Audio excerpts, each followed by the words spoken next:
Na ir šios dienos mūsų tema yra emocinis raštingumas. Taigi, na, galbūt pradėsiu nuo šiek tiek toliau. Rugsėjis iš tikrųjų mums visiems yra labai sunkus mėnuo ir tikriausiai pats sunkiausias mokslo metų mėnuo. Na ir tai yra mėnuo, kai išryškėja labai daug adaptacijos problemų, tiek pirmokų, tiek naujai atvykusių mokinių. Ir taip pat mes šiais metais turim iš tikrųjų labai išskirtinę situaciją, kad didžiai daliai mokinių, nepriklausomai nuo to, kurios klasės jie yra, jie jaučia, na, tokius kaip ir irgi adaptacijos poreikius ir turi daugiau emocinių poreikių, nes grįžta į mokyklas po karantino. Ir tikrai ne vienas mokytojas pastebėjo, jog vaikams yra sunku. Ir, na, tame visame emocinėme fone jie neparodo galbūt tokių rezultatų, kokių galėtų parodyti tiek daug motyvacijos, tiek daug noro, užsispyrimo ir tiesiog kyla įvairių, na, situacijų ir iš to ir išplaukia tas, na, sunkumas.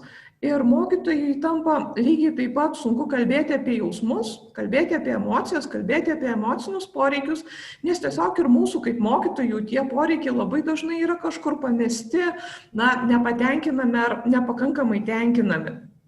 Bet iš tiesų būtent šiuo momentu, kai mes grįžtam į mokyklas po karantino, kai adaptuojamės, kai socializuojamės mokykloje, kalbėti apie emocijas, jas įvardinti ir jas analizuoti yra be galo svarbu. Ir tai yra, na, mūsų bene tiesiausias ir geriausias kelias į sutelktumą, į geresnį klasių mikroklimatą, didesnį mokinių bendradarbiavimą tiek tarpusavyje, tiek su mokytoju. Nes būtent socialiniai ir emociniai gebėjimai yra tas dalykas, kas skiria motyvuotus ir nemotyvuotus mokinius. Ir mes labai norim ir labai daug stengiamės, kad mokiniai būtų kaip galima labiau motyvuoti, kad jie kaip galima labiau bendradarbiautų, labiau stengtųsi, atliktų užduotis, klaustų, aiškintųsi, domėtųsi. Ir, na, visuomet yra sunku ir sudėtinga tiek pačiam mokytojui ir kitiems mokiniams, kai klasė yra nemotyvuotų mokinių, pasyvių, agresyvių, nesilaikančių taisyklių, provokuojančių konfliktus. Ir mūsų tikriausiai svarbiausias rugsėjo mėnesio tikslas ir visų, na, mokslo metų tikslas išvesti mokinius iš to nemotyvuotumo stadijos. Ir tas, na, galbūt tiesiausias kelias tai yra per emocijų atpažinimą, emocijų pripažinimą, jų tinkamą išreiškimą, na ir kitaip tariant, apibendrintų terminų per emocinio raštingumo ugdymą. Na, į pradžiai šiek tiek galbūt, na, apsibrėžkime terminus, nes, na, mes vartojame žodžius emocija, jausmas, nuotaika, taigi kas tai yra, kuo tai skiriasi ir kaip, na, koks yra santykis su ugdymu ir su pamoka. Tai pirmasis dalykas, kurį, na, žmogus pajaučia, susidūrė su vienokiais ar kitokiais aplinkos dalykais, tai yra emocija. Emocija yra grynai reakcija į situaciją, jinai yra labai trumpalaikė. Emocijos metu smegenys sureaguoja į kažką, ką, pavyzdžiui, vaikas mato ir po kūną per 6 sekundės pasklinda tam tikros cheminės medžiagos ir vaikas pradeda jausti kažką.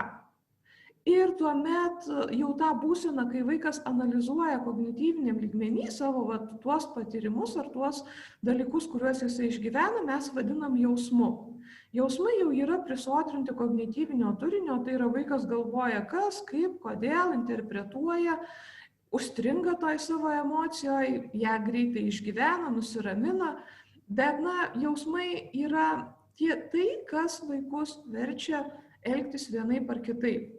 Na ir jeigu pakankamai ilgą laiką vaikas būna vienose ar kitose jausmuose, tai tą apibendrintą, generalizuotą jo būseną mes vadinam nuotaika. Na ir nusiteikimas, nuotaika, jinai trunka keletą valandų, ji gali trukti keletą dienų.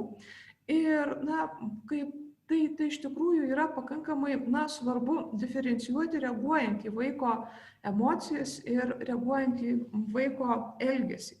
Jeigu pasižiūrėsim, kaip tai vyksta ir kas vyksta, šitoje vietoje yra svarbus smegenyse vykstantis procesai. Mes labai dažnai iš vaikų tikimės to logiško elgesio, nuoseklaus, racionalaus elgesio, bet tikriausiai, kad ne visuomet ir ne tik tai galim to tikėtis. Ir viena iš šiuo metu neuromokslo dominuojančių teorijų, kuri labai dažnai yra ir pateikiama, analizuojama ugdymo kontekste ir apie kurią esate tikriausiai jau ne kartą girdėję, vadinama trilypių smegenų teorija. Ir jinai teigia, jog žmogaus smegenys iš esmės sudaro 3 dalys. Pačios elementariausios yra vadinamos roplio smegenys, tai kurios yra pasižyminčios instinktyvia reakcija. Tai yra vaikas automatiškai iki įsisąmoninimo traktuoja situaciją ir jeigu ta situacija yra grėsminga, kelinti baimę, tuomet yra dvejopa reakcija – arba pulti, arba bėgti. Tai labai priklauso nuo vaiko charakterio. Vieni vaikai puola, jie supyksta, pasiunta, pradeda muštis, pakelia balso toną. Kiti vaikai bėga. Jie bėga arba fiziškai įlenda kažkur į kamputį, arba psichologiškai sėdi nereaguodami į aplinką, apsimeta, kad jų čia nėra, atsisako kalbėtis, atsisako analizuoti situaciją, atsisako atlikti užduotis, kurias iš jų prašo atlikti mokytoja. Ir tai yra tiesiog instinktyvi reakcija į kažkokius tai dalykus, kurie vaikui kelia nemalonės emocijas, ypatingai nerimo, baimės jausmus. Ir šitoje vietoje mes ir kalbam apie emociją, kad mane kažkas sujaudino, mane kažkas supykdė, mane kažkas tai išgąsdino ir ta trumpalaikė emocija, jinai yra susijusi būtent su tuo smegenų branduolio, smegenų kamieno veikimu. Toliau, kitos smegenų struktūros jau atsakingos už emocinės informacijos panaudojimą sprendimų priėmime. Mūsų sprendimai toli gražu nėra logiški, racionalūs, pagrįsti, taip kaip senaisiais laikais buvo mokoma per racionalaus sprendimų priėmimo modelius. Sugalvoti keletą alternatyvų, apgalvoti planą, pasirinkti tinkamiausią alternatyvą, ją įgyvendinti. Visa, ką mes darome ir ypatingai ką daro vaikai, ką daro pradinio amžiaus vaikai, yra pagrįsta pirmiausiai emocijomis. Emocijos yra tas dalykas, kuris sako mums, kiek mes patenkinam poreikius, kiek mes galim pasitikėti savimi, kiek mes turim motyvacijos. Ir tuomet ateina signalai iki naujosios smegenų žievės ir vaikas priima sprendimą, apsisprendžia, kaip jis elgsis, ką jisai darys, kokius dalykus jis priims. Taigi, jeigu mes norim tinkamo elgesio, jeigu norim taisyklių laikymosi, rezultato siekimo, tai pradėti reikia nuo emocijų, kurios šitoje vietoje yra svarbiausios. Ir dėl to emocijų svarba, jinai negali būti pervertinta.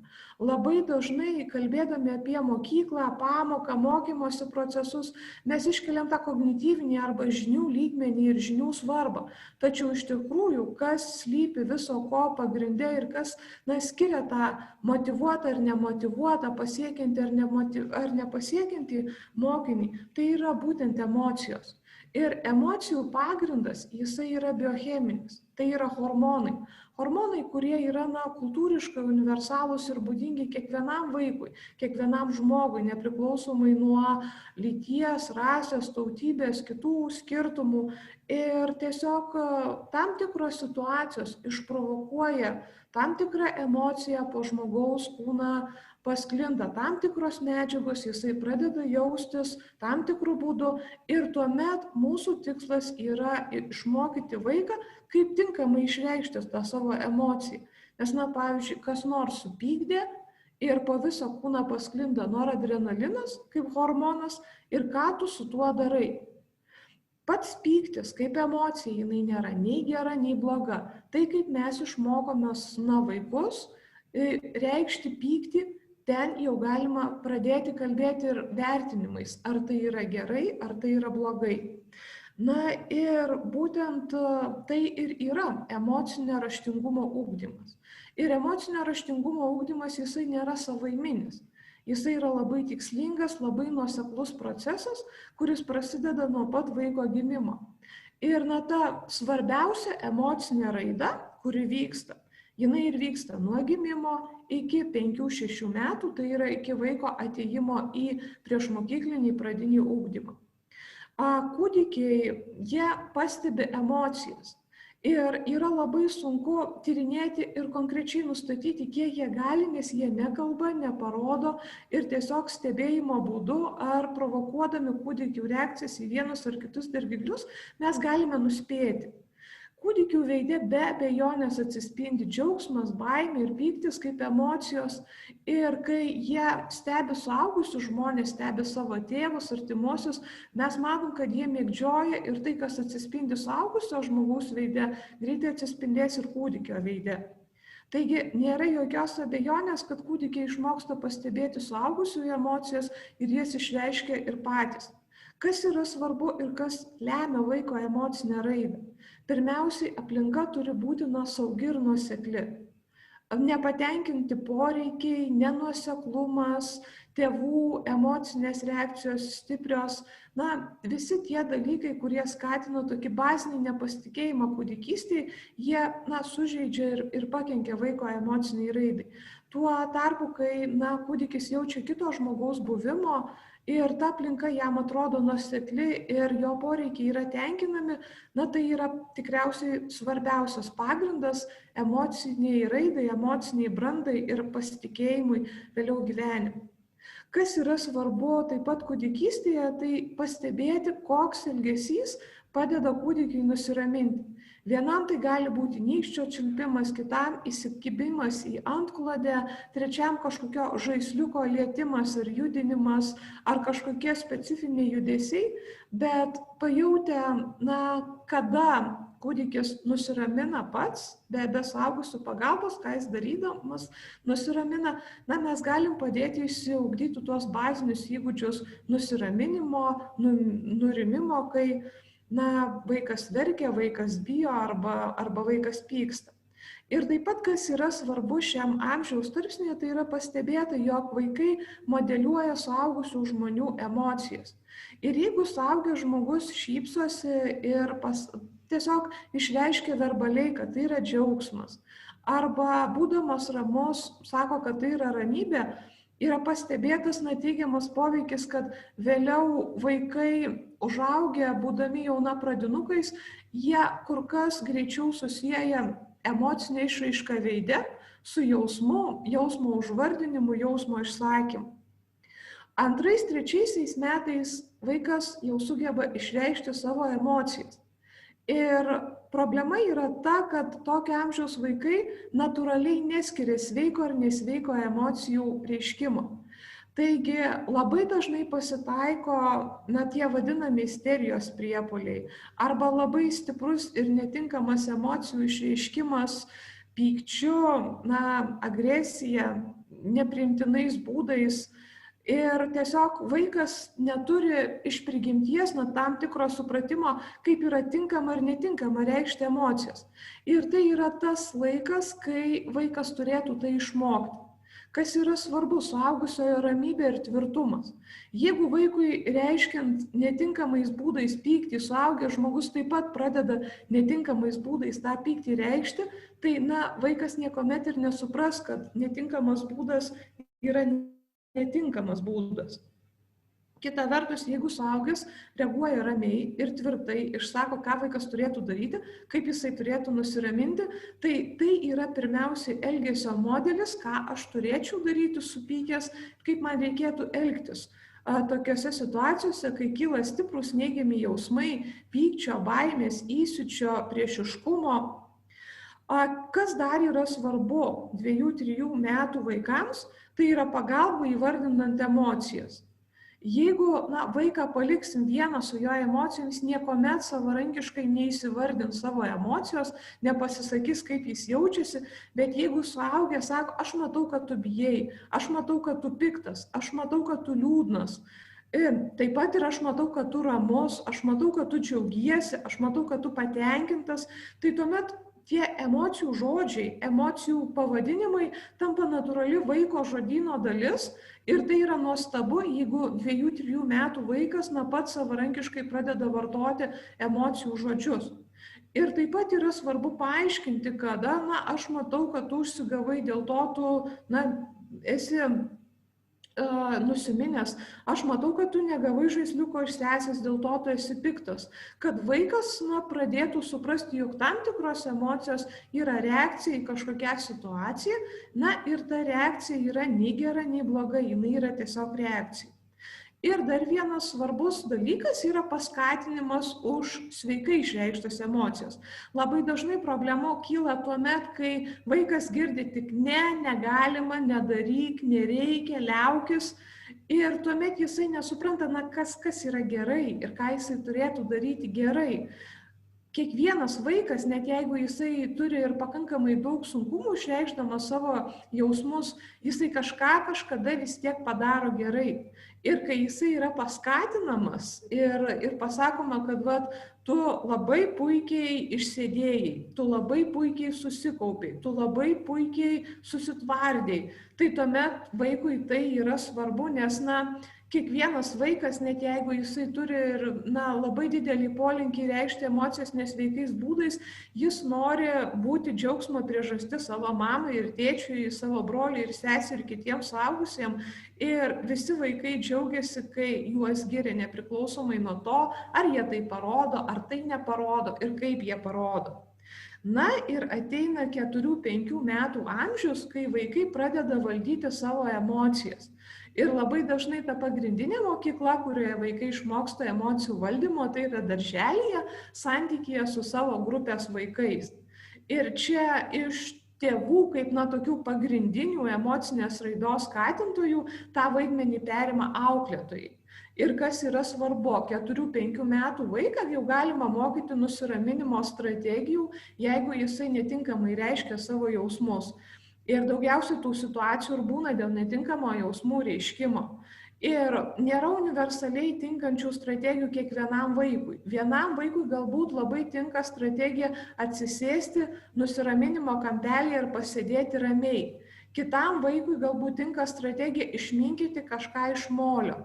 Arba pažaisti su kažkokiais žaisliukais, kurie yra skirti nusiraminimui. Kitam vaikui galbūt tinkama strategija pažaisti grupinį žaidimą.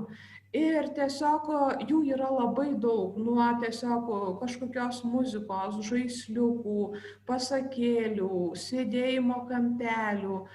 Ir tiesiog kuo daugiau strategijų mes turim savo žinyne, kuo daugiau jų naudojam, tuo daugiau jų išmoksta vaikai ir sėkmės atveju 5-metis jau turi labai gerai suprasti, kad jeigu aš noriu daryti kažką netinkamo, aš turiu, pavyzdžiui, nueiti, pažaisti su kažkokiu žaisliuku, nueiti pasėdėti ant kėdutės, ir tuomet, kai nusiraminsiu, tai galėsiu būti ir žaisti su kitais.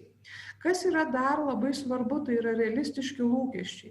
Labai dažnai, ypatingai kai mes kalbam apie gabius 4-5 metų vaikus, mes turim tokią problemą, kad vaikas atrodo labai protingas, ne pagal amžių subrendęs, bet jo emocinė branda labai retai būna kaip tipinio 3-mečio, 4-mečio, dar galbūt šiek tiek atsiliekanti. Ir mes pradedame norėti iš vaiko daugiau, negu kad jisai gali mums parodyti. Ir tuomet, kai vaikas kažką padaro netinkamai, kai netinkamai išreiškia savo emocijas, kai jų nevaldo, mes demonstruojame nusivylimą, pyktį ir tuomet vaikai išmoksta asocijuoti savo, bet kokias emocijas ar jų išreiškimą su kaltės jausmu, su nerimo jausmu ir, paskui jie bando būti kažkokiais, kokiais juos galbūt nori matyti kiti, bet ne savimi. Ir tas nemokėjimas autentiškai išreikšti savo jausmų jau tokiam amžiui ir taip pat pradiniam amžiui yra stiprus pagrindas emocinėms problemams ar emociniams sunkumams vėliau. Ir kas dar yra svarbu, kalbant apie emocijų valdymą 3-4-5 metų amžiaus vaikų tarpe, tai yra normalumo patvirtinimas.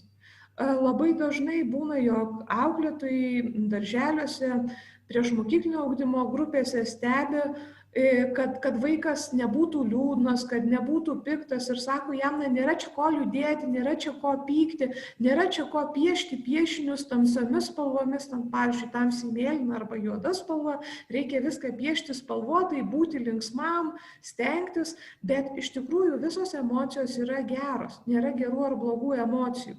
Yra situacijų, kurios sukelia emocijas visiems vienodas, visus vienodai pykdo, visus vienodai liūdina, visus vienodai siutina ir tam tikrose situacijose jausti neigiamas emocijas yra visiškai normalu.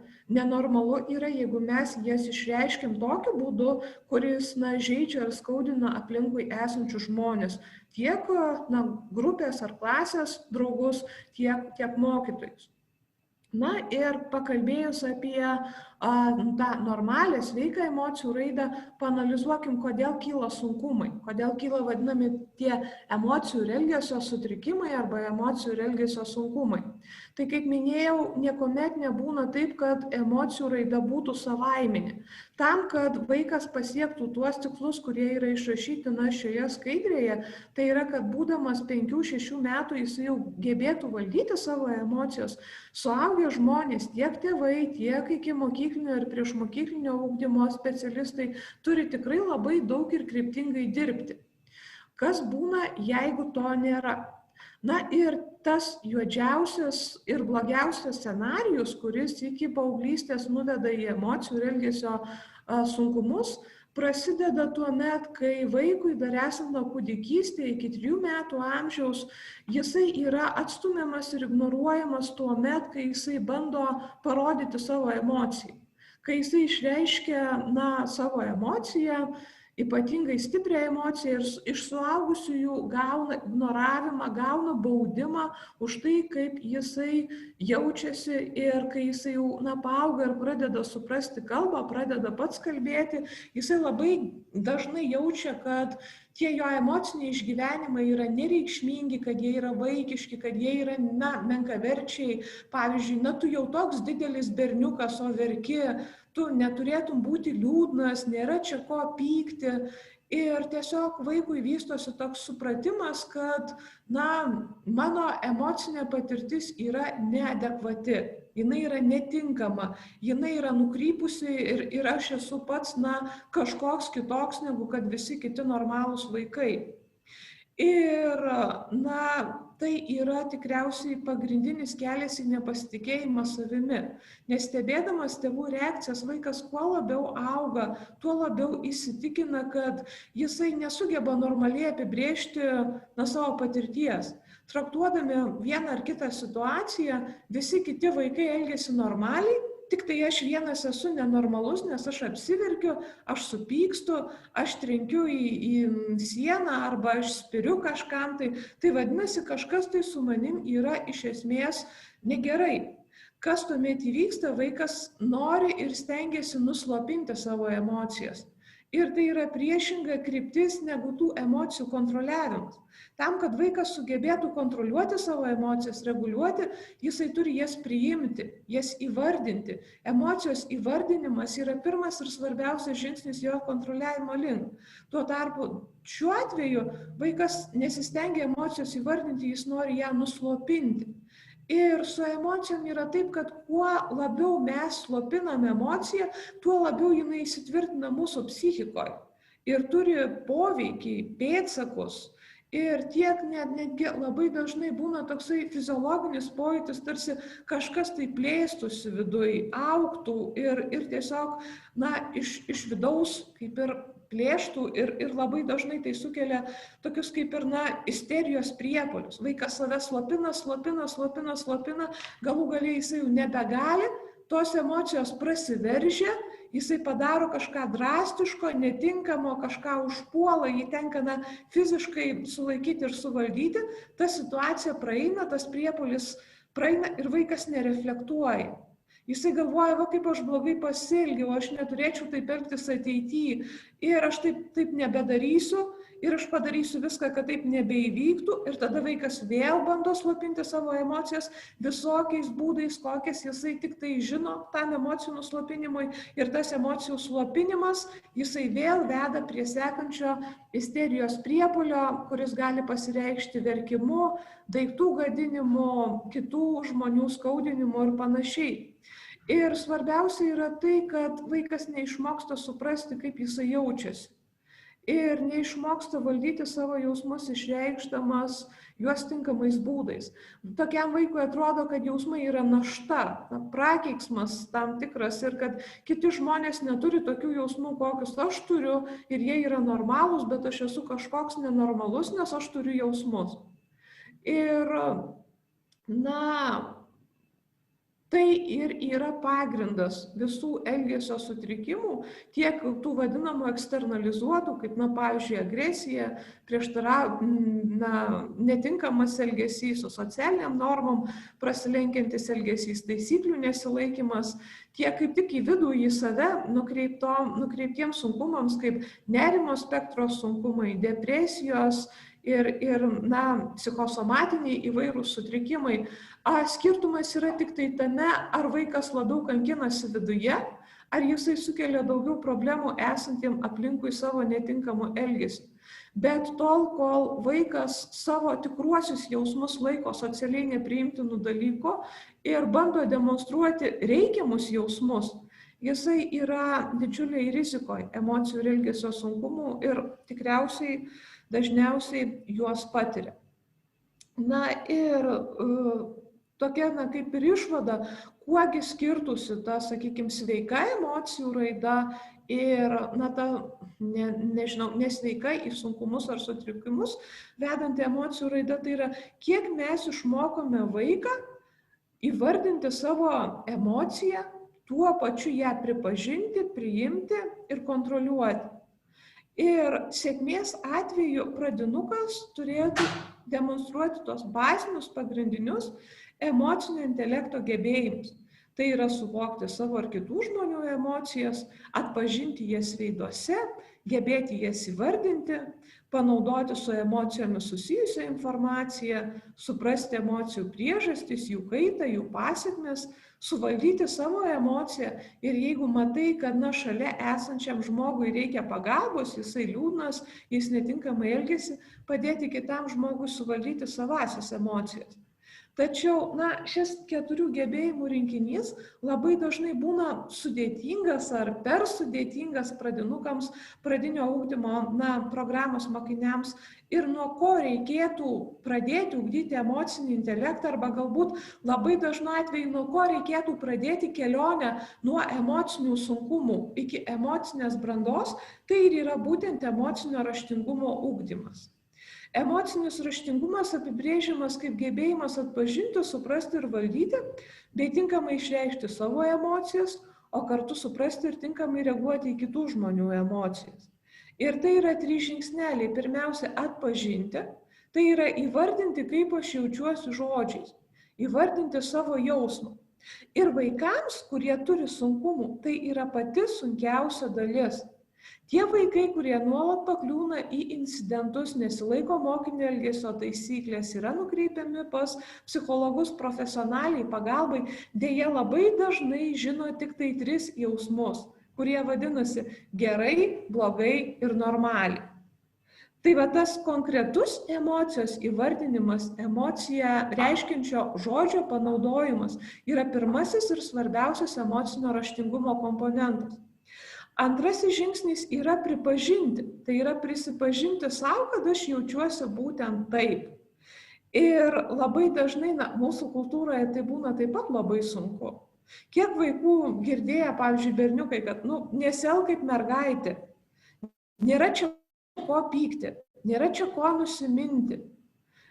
Stiprūs žmonės kažko nedaro, kažkaip tai jaučiasi tik silpni žmonės.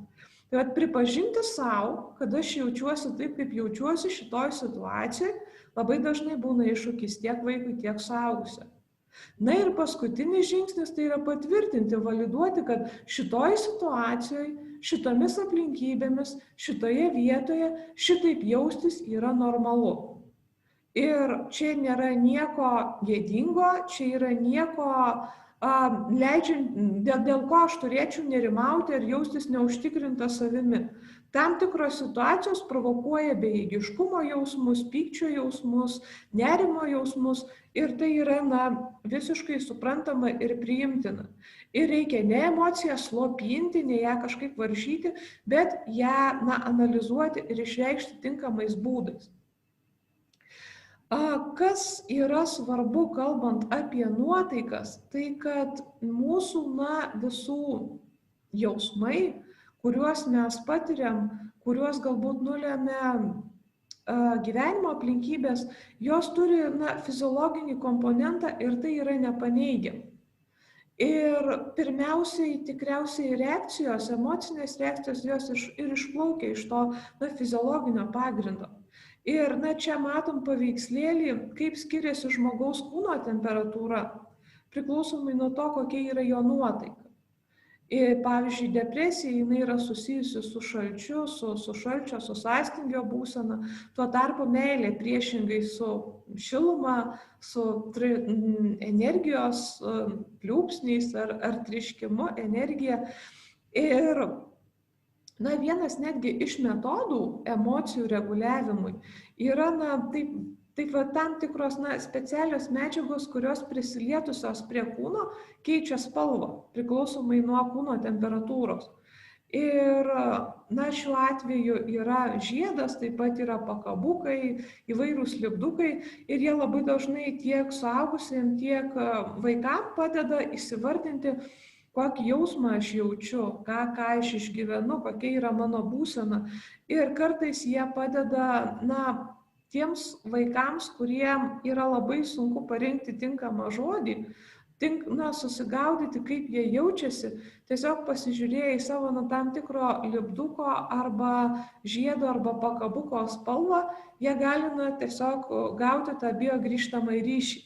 Ir tai yra labai dažnai svarbu tiems vaikams, kurie nuolat jaučia stresą, nuolat jaučia baimę, bet nenori ir negali pripažinti tokios savo savijautos ir sako, man viskas gerai. Ir tai tam tikri tokie pagalbiniai dalykai, jie kaip ir parodo tiek pačiam vaikui, tiek aplinkui esantiems suaugusiems, tą tikrąją emocinę būseną ir padeda įsivertinti savo jausmus. Kas yra dar labai svarbu, kalbant apie nuotaikos fiziologiją, tai kad mūsų vyraujanti nuotaika, jinai lemia mūsų jautrumą vieniem ar kitiem dirgikliam. Pavyzdžiui, jeigu mes esam nusiminę, tikrai nuliūdę, depresyvios nuotaikos keletą dienų, mes kur kas jautriau ir kur kas stipriau sureaguosim į visus dalykus, kurie kelia liūdesio jausmą, kurie kelia slogumą. Ir tokios atrodytų smulkmenos ar mažytės detalės išprovokuos labai daug tų slogių, depresyvių, nerimo, bejėgiškumo, beviltiškumo jausmų. Tuo tarpu, kad mes pajaustumėm ramybę, pasitikėjimą, reikės labai labai stipriai pasistengti. Ir kas iš to išplaukia, kad mes turėtumėm jausti tam tikrą įsipareigojimą, galbūt už save pirmiausia kaip mokytojai ir taip pat ugdyti tai ir vaikuose, kad mes turim stengtis palaikyti tam tikrą laimės, meilės, ramybės būseną. Ir tai yra mūsų sąmoningas darbas. Ir tuomet, kai mes stengsimės būti tokie, tai ir ne taip jautriai reaguosim į visus dalykus, kurie liūdina, kurie kelia stresą, kurie kelia nerimą, kurie kelia baimę. Ir šitoj vietoj prisimenu tokia metafora, kuri yra vadinama stiklinės metafora, kad mes kiekvienas turim tam tikrą vidinės stiprybės lygį. Ir kaip pripilti į vidų. Tai mes prisipildom tos vidinės stiprybės, taip tarsi į stiklinę yra įpilamas vanduo, kai mes turim kuo daugiau teigiamų patirčių.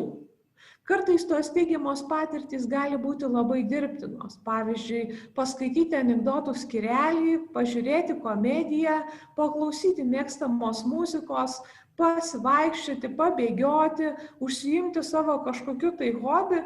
Nebūtinai tai reiškia, jog mūsų gyvenime turi būti 200% viskas tik tai teigiama ar pozityvu.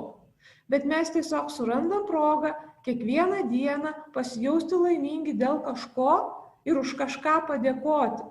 Sugalvoti 5, 8, 10 dalykų, už ką aš šiandien esu dėkingas. Ir taip mes prisipildom vidinės stiprybės ir ta mūsų vyraujanti nuotaika yra ramybė, pasitikėjimas, džiugesys, meilė. Ir mes tuomet tampam šiek tiek atsparesni visokiams blogiems dirgikliams. Ir jeigu mes turėtumėm tą emocijų žiedą ar nuotaikos žiedą, tai jisai tikriausiai būtų tų gražių spalvų mėlynas ar žalias. Tuo tarpu, kai mes kiekvieną kartą patiriam kažkokį tai stresą, o kasdieniai stresai ir neišvengiama duotybė, iš mūsų, kaip iš tos stiklinės išlaša ir išteka kažkiek tos vidinės stiprybės. Ir jeigu tas liūdesio, depresijos, nerimo ar baimės laikotarpis prasitęsia ir mes kažkurį laiką, mėnesį, 2-3 dėl gyvenimo aplinkybių išgyvenom daug slogių jausmų, ta vidinė stiprybė jinai senka ir mes vis jautriau ir dirgliau reaguojam į tuos dalykus, kurie, provokuoja slogius jausmus. Taigi mes patys vaidinam labai svarbų vaidmenį, reguliuodami savo nuotaikas tiek fiziologiniu, tiek emociniu lygmeniu. Ir grįžtant prie vaikų ir emocinio raštingumo ugdymo, būtent emocinis raštingumas ir prasideda nuo to savimonės. Kokios emocijos yra dabar manyje, kokius jausmus aš išgyvenu, kokios nuotaikos lydi mane pastarosiomis dienomis, kokioje nuotaikoje aš esu visą šitą savaitę. Ir tuomet, kai mes esam visiškai atviri savo jausmams, kai mes suprantam, kaip mes jaučiamės, ką mes išgyvenam, kas yra mumyse, kai analizuojam savo emocijų turinį, mes tuomet tampam galintis atpažinti ir suprasti ir kitų žmonių emocijas, kaip jie jaučiasi, kas yra juose, ką jie suvokia ir kartu reaguoti tinkamai į kitų žmonių emocijas. Trečiasis stulpelis yra emocijų valdymas. Vėlgi, pirmiausia, savo emocijų valdymas ir tuomet jau prieinam prie santykių, kuomet mes galime būti draugais, išbūti draugais ir padėti kitiems žmonėms susidoroti su jų gyvenimo aplinkybėmis, sunkiomis emocijomis ar sudėtingomis situacijomis. O kalbant apie priešmokyklinį ugdymą, pradinio ugdymo pradžią, į ką reikėtų susitelkti, tai yra į emocijų žodyną ir vaikų mokymą tinkamų būdų išreikšti ir įvardinti savo emocijas. Pirmiausiai, ką turėtų mokėti ar galėti padaryti vaikai, tai yra suprasti, kaip jie jaučiasi ir atpažinti emocijas kitų žmonių veiduose. Ir emocijų tyrimai rodo, jog yra universalios emocijos, kurios vienodai suprantamos ir vienodai traktuojamos skirtingose kultūrose. Paulo Ekmano ir kolegų tyrimai rodo, jog tos pačios svarbiausios ir universaliausios emocijos, jos yra vienodai atpažįstamos ir įvardinamos nepriklausomai nuo to, ar tyriamasis yra Amazonės džiunglių gyventojas, ar jis gyvena Azijoje, ar Europoje, ar Pietų Amerikoje. Tai yra tam tikra energetinė sistema, kuri yra universali žmogiškumui. Ir emocijų kontroliavimas, emocinis raštingumas yra būtent prasideda nuo vaiko sugebėjimo atpažinti emocijas. Nėra nurodyta, kiek emocijų turi atpažinti tam tikro amžiaus vaikai. Tačiau pagal emocijų raidą priešmokyklinukai ir pradinukai yra tas amžiaus tarpsnis, kai vaikai jau turi atpažinti tikrai daug emocijų. 50, 60 ir jie turi suprasti pakankamai didelį emocijų spektrą. Aš nesugebėjau rasti lietuvių kalbą, bet anglų kalboje yra išrašyti 2000 žodžių, kuriais mes apibūdinam emocijas ir emocijų mišinį. Tai tikslumas yra preciziškas. Ir kuo tiksliau vaikas įvardina savo emociją, tuo labiau jisai tą emociją ir kontroliuoja. Taigi mes pradedam nuo labai bazinių dalykų, 6 bazinių emocijų ir toliau keliaujam per emocijas ir kuo daugiau jų sužinom, tuo vaikas save labiau valdo ir tuo jisai sugeba parodyti mums geresnius rezultatus. Na ir tas praktinis metodas, kuris yra labai paplitęs visame pasaulyje, vadinamas nuotaikos matuoklis arba angliškai mood meter, buvo sukurtas būtent tam, kad vaikai įgytų kuo didesnį emocijų raštingumą ir išmoktų, nupasakoti ir suprasti kuo daugiau emocijų. Ir čia yra, sprendžiama ta problema, kad mes labai dažnai kalbėdami apie emocijas ir jausmus apsiribojam 5-6 žodžiais. Bet kuo daugiau mes tų žodžių žinosim, kuo mažiau bus šabloninių atsakymų, tuo bus daugiau savikontrolės, tinkamo elgesio ir tinkamo savęs išreiškimo. Taigi, nuotaikos matuoklis yra žaidimas, kuris padeda vaikams įgyti kuo daugiau žodžių, savo emocijoms apibūdinti. Antrasis svarbus dalykas, kad emocijos jos yra susijęjamos su energingumu ir su malonumu. Jeigu pasižiūrėti jau tokį, didžiulį, platų ir išsamų emometrą arba nuotaikos matuoklį, tai matrica gali būti ir dar didesnė, čia yra 5×5. Ir vienos emocijos yra susijusios su didėjančiu malonumo jausmu, kitos yra su didėjančiu energingumo jausmu. Dalis emocijų, raudonojo kvadrato emocijos, jos labai stipriai energizuoja. Mūsų tos vadinamos roplio smegenys, kaip aš minėjau, jos mus mobilizuoja veiklai, sustiprina ir aprūpina organizmą energiją. Ir kai žmogus jaučiasi įtūžęs, supykęs, įsiutęs, įsibaiminęs, nervingas, sukyla tam tikri biologiniai mechanizmai, kurie paruošia mus bėgimui. Ir tuomet energijos kiekis yra labai didelis, bet ta pati emocija yra nemaloni. Tuo tarpu kitos emocijos, kurios yra to geltonojo kvadrato emocijos, kaip džiaugsmas, motyvacija, entuziazmas, laimė, gyvybingumas, jos taip pat sukelia labai didžiulius energijos kiekius, energijos pliūpsnius, bet mums subjektyviai ta patirtis yra maloni ir mes norime joje išbūti kaip galima ilgesnį laiko tarpą. Energijos nepakankamas kiekis ar energijos neturėjimas yra siejamas su mėlynu ir žaliu kvadratais. Tai mėlynajam kvadrate mes turime emocijos tokias kaip nusivylimas, paniurimas, prislėgtumas, išsekimas, pervargimas, nuobodulys, kai mes stokojame energijos ir mums tai yra subjektyviai nemalonu. Mes nenorime būti tokiam jausme, tokioj nuotaikoj, norime, kad tai kuo greičiau praeitų ir pasikeistų. Ir žaliasis kvadratas, kuomet mes turim sąlyginai nedaug energijos, bet subjektyviai malonumo patirtį. Tai yra saugumas, drąsa, dėkingumas, taikumas, jaukumas. Ir būtent tas žaliasis kvadratas yra ta sritis, kurioje vyksta mokymasis. Kai nėra per daug energijos, kai nėra per daug įsitempimo ir orientacijos į veiklą, į rezultatą, kai mes turime malonę patirtį ir kai tie fiziologiniai mechanizmai ar fiziologiniai procesai, jie neskatina mums kažką tai daryti strimgaliais.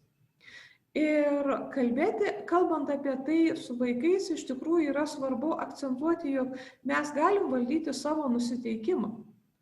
Ir ateidami į mokyklą, ateidami į pamoką, mes galim padaryti taip, kad iš raudonojo kvadrato arba iš geltonojo kvadrato mes nusileistumėm į žaliąjį kvadratą. Pats emometras jisai gali būti labai sudėtingas, kaip šituo atveju, kai yra išvardinta labai daug jausmų žodžių, bet jisai gali būti ir kur kas paprastesnis. Jisai gali apimti keletą jausmų ir keletą emocijų arba tiesiog, keletą surašytų jausmų raudonose, geltonose, mėlynose ir žaliuose langeliuose. Kalbant apie priešmokyklinio amžiaus vaikus, ikimokyklinio amžiaus vaikus, kai jie dar neskaito, nepažįsta raidžių, gali būti tik tai spalvos ir ant tų spalvų kiekvienas vaikas užklijuoja vienokį ir kitokį veiduką, atspindintį emocinę būseną. Svarbiausia yra tai, kad vaikas suprastų, kiek jisai energingas ir kiek jam yra subjektyviai maloni ta jo patirtis ir ar jisai yra tam žaliajam kvadrate. Kokia yra to žaidimo siūloma eiga? Tai skirti laiko prieš pamokas, tai yra tas laikas, kuris yra produktyvus, kai vaikai sugeba išbūti ramūs, susikaupę, reflektyvūs, ir pereiti tokius 5 žingsnius. Pirmiausia, atpažinti jausmą, atpažinti savo nuotaiką, kaip aš jaučiuosi, kaip mano šios dienos nusiteikimas įtakoja veiksmus kitų atžvilgių, ar aš nusiteikęs mokytis, ar aš galiu susikaupti, ar aš mokėsiu susikaupti pamokai, koks jausmas manyje gyvena. Antrasis žingsnelis yra suprasti, kodėl, kas nutiko, kokie žmonės, mintys, įvykiai mane paskatino taip jaustis. Trečiasis žingsnis yra įvardinti, tai yra pasirinkti geriausiai apibūdinantį žodį. Ir, tai priklauso nuo vaiko emocinės brandos. Kuo daugiau žodžių jausmams apibūdinti vaikas moka, tuo labiau jisai sugeba įvardinti ir kartu kontroliuoti. Ketvirtasis žingsnis yra išreikšti savo nusiteikimą. Yra labai svarbu akcentuoti, kaip tinkamų būdų galiu išreikšti savo jausmus šioje vietoje ir šiuo laiku. Labai dažnai skiriasi, kaip vaikam leidžiama reikšti savo jausmus mokykloje, namuose, pas senelius, popamokiniai veikloj. Ir čia yra puikia vieta priimti susitarimus, kaip mes išreiškim savo nusiteikimus, ypatingai, kai tos nuotaikos arba tie jausmai yra pyktis, baimė, nusivylimas, pasipiktinimas. Tie visi dalykai, kurie verčia mus elgtis nelabai gražiai ir kurie, tiesiog skatina vaikus pažeidinėti mokinio elgesio taisyklės ar tai nesilaikyti susitarimų. Bet mes turim visais atvejais, kaip mes galim išreikšti tą savo pyktį, baimę, liūdesį. Mes galim, išsakyti, papasakoti, išpiešti, dar kažkokias kitas strategijas rasti, kad vaikas kaip ir išreiškia tą savo jausmą ir tas jausmas kaip ir praeina. Yra toks įdomus dalykas, kad kuo daugiau pasakai to jausmo pavadinimą, tuo labiau jisai silpnėja. Jeigu vaikas yra labai piktas, 10 iš 10 balų, ir jisai pasakoja apie savo pyktį ir kas jį pykdo, keletą kartų pavartoju žodį pyktis, jo pykčio subjektyvus pajautimas sumažėja. Ir paskutinis žingsnelis yra nuotaikos reguliavimas. Ir kas yra čia labai svarbu vaikams akcentuoti, ar tu renkiesi ir toliau būti savo nuotaikoje. Jeigu, pavyzdžiui, ta tavo nuotaika yra, tinkama mokymusi, ramybė, susikaupimas, pasitikėjimas, motyvacija, puiku. Tu gali palaikyti strategijas, kurios dar labiau sustiprina tą tavo nusiteikimą, įsijausti į tą savo nuotaiką ir išbūti joje. Bet jeigu tu esi apimtas tų jausmų, kurie yra nesuderinami su mokymusi ir nesuderinami su išbuvimu, klasėje ar grupėje, tai tu esi atsakingas padaryti kažką, kas tau padės išeiti iš to jausmo. Ir taip radikaliai ir kategoriškai, pavyzdžiui, iš nervingumo pereiti į saugumą nėra įmanoma. Bet galima keliauti žemyn. Papasakojęs, kodėl jisai yra nervingas, vaikas pereina prie sudirgimo, susivaržymo, papasakoja, kodėl galbūt jis buvo pažemintas, kodėl jisai nuliūdo ir taip jisai, langeliais nusileidžia iki ramybės, saugumo, jautimosi mylimo ar priimto. Kai kas galbūt daugumą pedagogų suvaržo nuo tokių metodų naudojimo, kad tam reikia laiko. Bet tai nebūtinai turi būti atliekama su visais vaikais. Ar tai gali būti atliekama tiesiog kaip pagalbinė priemonė padėti vaikams, kurie mes matom, kad ateina į klasę sudirgę iš namų, ypatingai po savaitgalio. Tai gali būti priemonė padėti vaikui, kuris turi emocinių sunkumų, daugiau negu kiti jo amžiaus vaikai. Ir tas laikas, kuris yra skiriamas tai emocijų analizai, jisai gali būti trikdantis patį mokytoją. Kuo labiau yra nepatenkinti mūsų kaip žmonių emociniai poreikiai, tuo mums yra sunkiau priimti, kad mes turim gilintis ir analizuoti kitų emocinius poreikius, skirti laiko jausmams, nuo tų jausmų įvardinimui. Tačiau tai iš tikrųjų yra tikrai labai prasminga veikla, duodanti didžiulę vertę. Ir po keleto mėnesių, po keleto metų vaikas pasikeičia visiškai.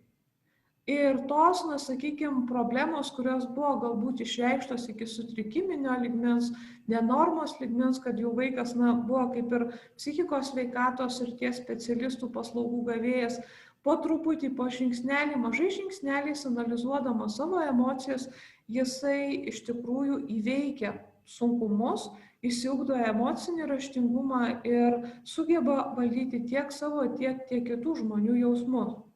Pradedame nuo labai paprastų dalykų. Jeigu yra klasiai, grupiai daugiau problemų, pradedame nuo keleto jausmų.